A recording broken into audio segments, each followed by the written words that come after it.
Doctor जब भी कोई जाँच लिखते हैं तो पेशेंट लोगों को लगता है कि डॉक्टर ने ये जाँच एक्स्ट्रा लिख दी है, अपने बेनिफिट के लिए लिख दिया है। ऐसा कोई भी बात नहीं होता है। डॉक्टर जब भी कोई जाँच लिखते हैं तो वो सोच समझ के ही लिखते हैं। और एज अ डॉक्टर सबको ये होना चाहिए कि जो भी पेशेंट हमारे पास आते हैं, जो भी मरीज़ हमारे पास आते हैं, उनके रेगुलर चेकअप हमेशा होते रहना चाहिए।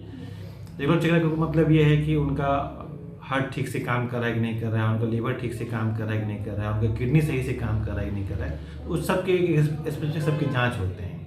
जैसे किडनी के लिए हम लोग एक सीरम क्रिएटिनिन यूरिया कराते हैं, लीवर के लिए एक एलएफटी कराते हैं हम लोग। उसी तरह हार्ट का भी एक जाँच होता है, जो बहुत छोटा जाँच है, उसको ईसीजी कहते हैं। अगर कोई भी पेशेंट अगर चेस्ट पेन लेके आता है, ज़रूरी नहीं है कि उसको हार्ट का ही दिक्कत हो। चेस्ट पेन का बहुत सारा वजह होता है। मोस्टली चेस्ट पेन जो होते हैं, कभी गैस्ट्राइटिस की वजह से भी होते हैं, कभी अगर लंग में इन्फेक्शन और फेफड़ा में इन्फेक्शन हो, उसकी वजह से भी चेस्ट पेन होता है। और अगर कभी ट्रॉमा या कभी चोट लगी हो तो भी एक चेस्ट पेन उसकी वजह से भी होता है। ठीक, लेकिन जब भी किसी को चेस्ट पेन हो तो हम लोग को रूल आउट कर लेना चाहिए कि सही में उसको हार्ट अटैक तो नहीं आया है। तो उसके हम लोग एक बहुत छोटा सा जांच होता है, 300 रुपये का जांच होता है, जो कि ईसीजी हम लोग कहते हैं। ठीक है, तो वो अगर किसी को चेस्ट पेन होता है तो मेरा ये रिकमेंडेशन है कि ईसीजी करा के कम से कम जरूर वो देख लें कि कहीं हार्ट अटैक तो नहीं है उसको। अगर हार्ट अटैक उसको सही में आता है, क्योंकि हार्ट अटैक हमेशा ईसीजी में नहीं आता है वो चीज़, तो उस चीज़ के लिए हमें सब लोग फर्दर आगे बढ़ते हैं ईको जांच के लिए। ठीक है, ऐसे जरूरी नहीं कि आपको हार्ट अटैक आया हो ईसीजी में उसका फाइंडिंग आ ही जाए। तो उस चीज़ को कंफर्म के लिए हम लोग ईको जांच करते हैं। ईको जांच से मुझे हम लोग को ये पता चल जाता है कि सही में हार्ट अटैक आया है कि नहीं आया है। अगर आया है तो हार्ट के हमारे जो किस रीजन में आया है। हार्ट में हमारे 4 चैम्बर होते हैं, 4 चैम्बर का जो चारों चैम्बर होते हैं वो कौन से फंक्शनल है कि नहीं है। जो हार्ट का जो 4 चैम्बर का जो भाल्व होता है वो ठीक से काम कर रहा है कि नहीं कर रहा है। हार्ट में जो ब्लड सप्लाई जाता है वो ठीक से काम कर रहा है कि नहीं कर रहा है। प्लस हार्ट का कोई अलग से उसमें कुछ पैथोलॉजी तो नहीं है, कोई मास तो नहीं है, कोई हार्ट का साइज कहीं बड़ा तो नहीं है। तो ये सब जांच जो होते हैं हम लोग को ईको के थ्रू हम लोग पता कर लेते हैं। ठीक है, अगर किसी को चेस्ट पेन हो रहा हो या फिर किसी को लगे घबराहट भी होता है, ठीक है, तो हम लोग सबसे पहले उसको ईसीजी प्रेफर करते हैं करवाना। ईसीजी के बाद अगर लगता है कि इसको कोई दिक्कत है तो हम लोग फिर फर्दर ईको के लिए बढ़ते हैं। तो बहुत ही एक अच्छा जाँच है हार्ट के लिए।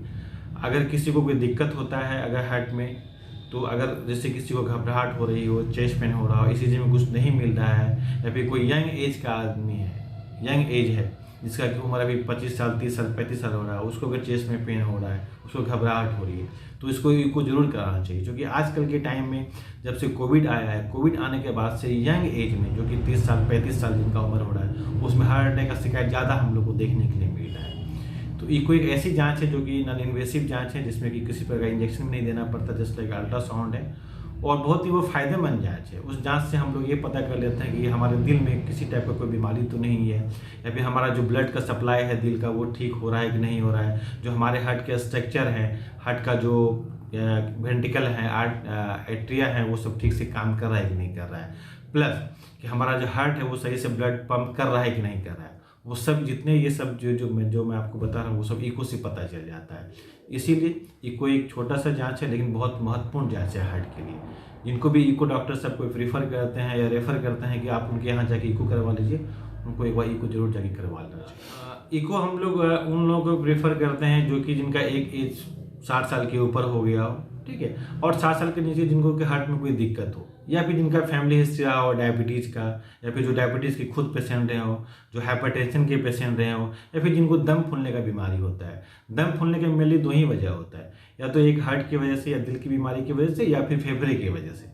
मेनली हम लोग जो कहते हैं वो 2 ही होता है। ठीक है, अगर किसी को दम भी फूलता है तो उसको भी हम लोग ईको के लिए हम वो सजेस्ट कर सकते हैं। ठीक है, या फिर किसी के फैमिली में किसी को हार्ट अटैक आया हुआ हो, अगर ईसीजी में दिख रहा है कि हार्ट अटैक आया हुआ है, तो उनको ईको जरूर करवाना चाहिए।